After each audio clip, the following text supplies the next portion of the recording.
Zdravím vás, volám sa Peter Štefánik a do súťaže Mladý talent Považskej Bystrice som sa rozhodol zapojiť už po tretíkrát počas môjho štúdia na Strednej priemyselnej škole v Považskej Bystrici, odbor elektrotechnika v doprave a telekomunikáciách. Keďže už minulý rok som sa dostal do finále tejto súťaže a víťazstvo mi naozaj len o kúsok uniklo, tak tento rok by som vám opäť rád predstavil svoje aktivity a takisto aj pokrok, ktorý nastal medzi minuloročným videom, ktoré som do tejto súťaže robil, a tohtoročným videom.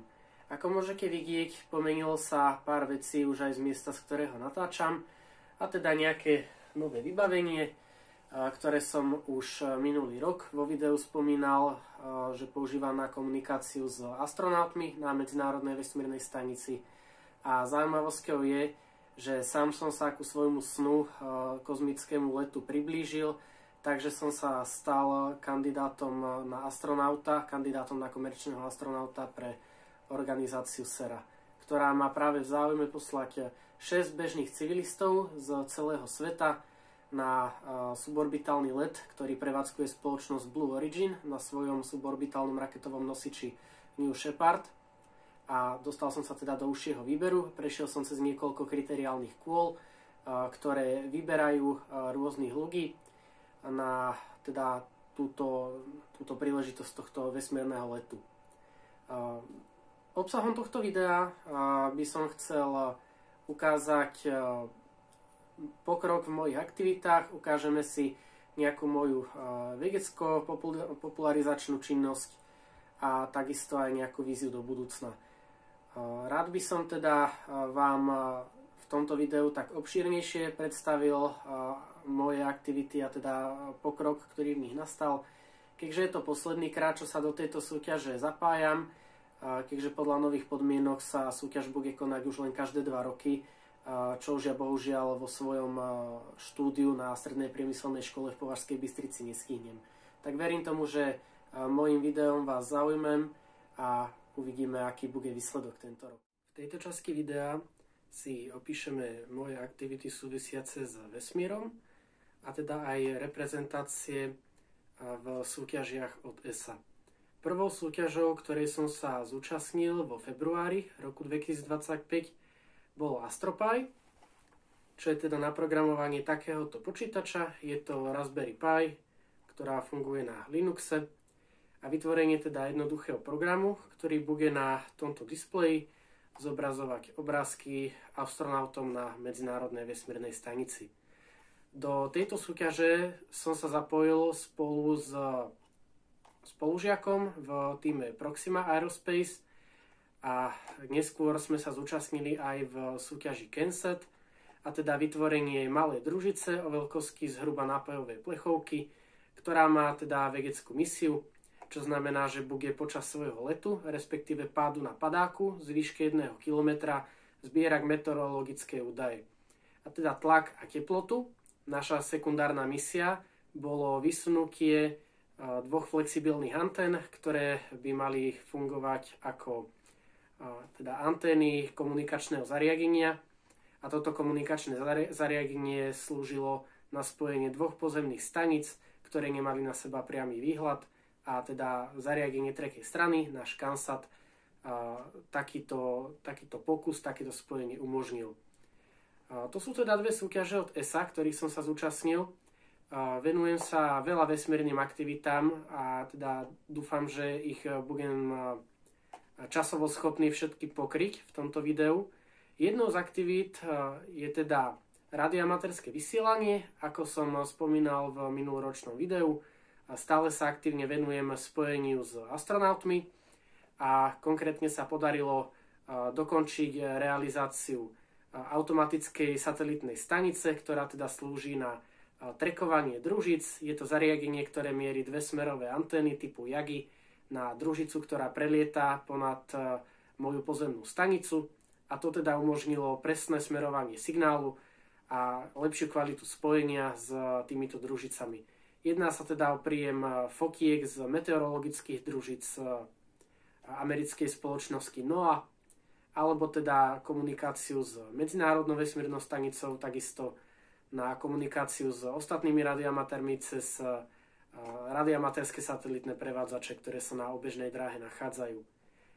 V ďalšej časti videa si spomenieme moje letecké aktivity, ktoré mi pomohli práve aj ašpirovať na túto pozíciu kandidáta na komerčného astronauta u spoločnosti SERA. A predsa sa vrátime ku tým vesmírnym aktivitám. Ako som spomínal v minuloročnom videu, tak aktívne sa venujem komunikácii s astronautmi na vesmírnej stanici pomocou radioamatérskych zariadení a tieto svoje vedomosti som využil aj pri prvom oficiálnom edukačnom kontakte s Medzinárodnou vesmírnou stanicou, ktorý sa uskutočnil na Prešovskej univerzite 25. januára 2025. Mimo iného som bol aj jedným z prednášajúcich na akcii Deň vo vesmíre, ktorá sa v rovnaký deň uskutočnila na Prešovskej univerzite a moja prednáška bola o predstavení činnosti ARIS a mojej kontribúcii do tohto programu. Ako som v predošlej časti videa spomínal, tak zúčastnil som sa na súťaži AstroPy od ESA v zastúpení môjho týmu Proxima Aerospace, kde sme vytvorili kód, ktorý sa neskôr dostal na Medzinárodnú vesmírnu stanicu na počítač AstroPy, ktorý som vám predtým vo videu ukázal. Na AstroPy hackathone, ktorý sa uskutočnil vo februári v Bratislave, som mal opäť možnosť upútať pozornosť médií a pomôcť rozšíriť vedecké poznatky a motivovať aj mladých študentov, že aj ich diela a výtvory sa môžu dostať až na obežnú dráhu Zeme, ako aj v prípade AstroPy a obrázkov a kódov, ktoré študenti vytvorili. Pixely, ktoré študenti vytvoria, už dnes poputujú do Európskej vesmírnej agentúry a tá rozhodne, ktorý skončí priamo vo vesmíre. A ak sa niektorému zo slovenských študentov podarí uspieť, čaká ho ešte ďalšia odmena. Tak každý z nich by mal dostať potom certifikát, že môj obrázok bol na ISS-ke prehraný na tomto mieste, keď sa nachádzala nad Atlantickým oceánom a astronauti to videli. Takýto úspech by podporil aj to, aby sa AstroPy Hackathon organizoval pravidelne a v čoraz väčšom počte slovenských miest. Čím viac budeme geeky a študentov informovať o tomto a dávať im tým možnosti, že môžu naozaj sa zapájať do toho vesmírneho priemyslu, tak tým viac to bude rásť táto komunita. Napokon Petrovi sa splnil pred časom jeden vesmírny sen, keď sa mu spolu s ďalšími radioamatérmi na Prešovskej univerzite podarilo spojiť s Medzinárodnou vesmírnou stanicou a porozprávať sa s jedinou astronautkou na jej palube. Marika Dulajová, televízia Joj. Ďalšou zaujímavosťou bolo pre mňa nedávne stretnutie s prvým a zatiaľ jediným slovenským kozmonautom Ivanom Belom, ktorý sa zúčastnil ako porodca na celonárodnom finále súťaže CANSAT, ktoré sa uskutočnilo na letisku Malé Bielice v Partizánskom. Mal som s ním možnosť prediskutovať témy ako mechaniku orbitálneho nosiča Sojuzu, prvé pocity z bezváhového stavu a aký je výhľad na Zem z výšky 400 km z ešte vtedajšej vesmírnej stanice Mir. S pánom Belom som ďalej diskutoval aj o mojej možnosti stať sa účastníkom vesmírneho letu a taktiež stať sa druhým Slovákom, ktorý sa môže pozrieť za hranicu atmosféry. Reč padla aj na veľký pokrok vesmírneho priemyslu za tých 25 rokov, odkedy pán Bela letel na vesmírnu stanicu Mir. Toto naše stretnutie hodnotím ako veľmi inšpiratívne a bohaté na nové vedomosti, ktoré vám naozaj môže odovzdať len človek, ktorý vesmírny let zažil na vlastnú kožu. A teraz sa môžeme presunúť do poslednej časti videa, v ktorej by som vám rád predstavil svoje letecké aktivity.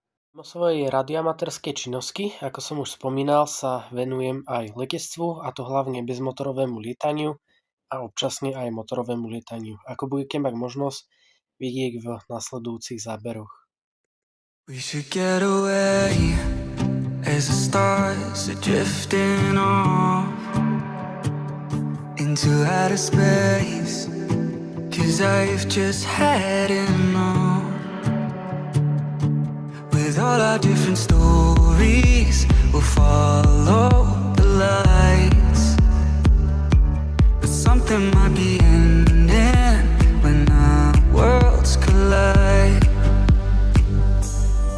Now we're hiding like we're satellites, and it feels like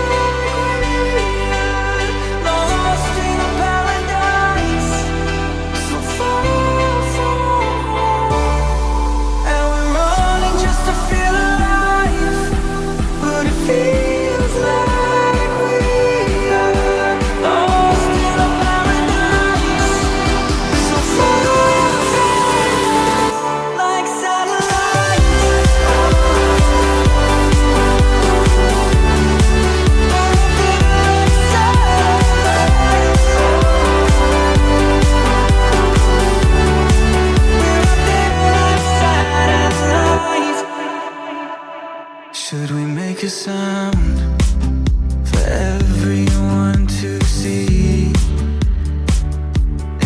touch the ground, feel the earth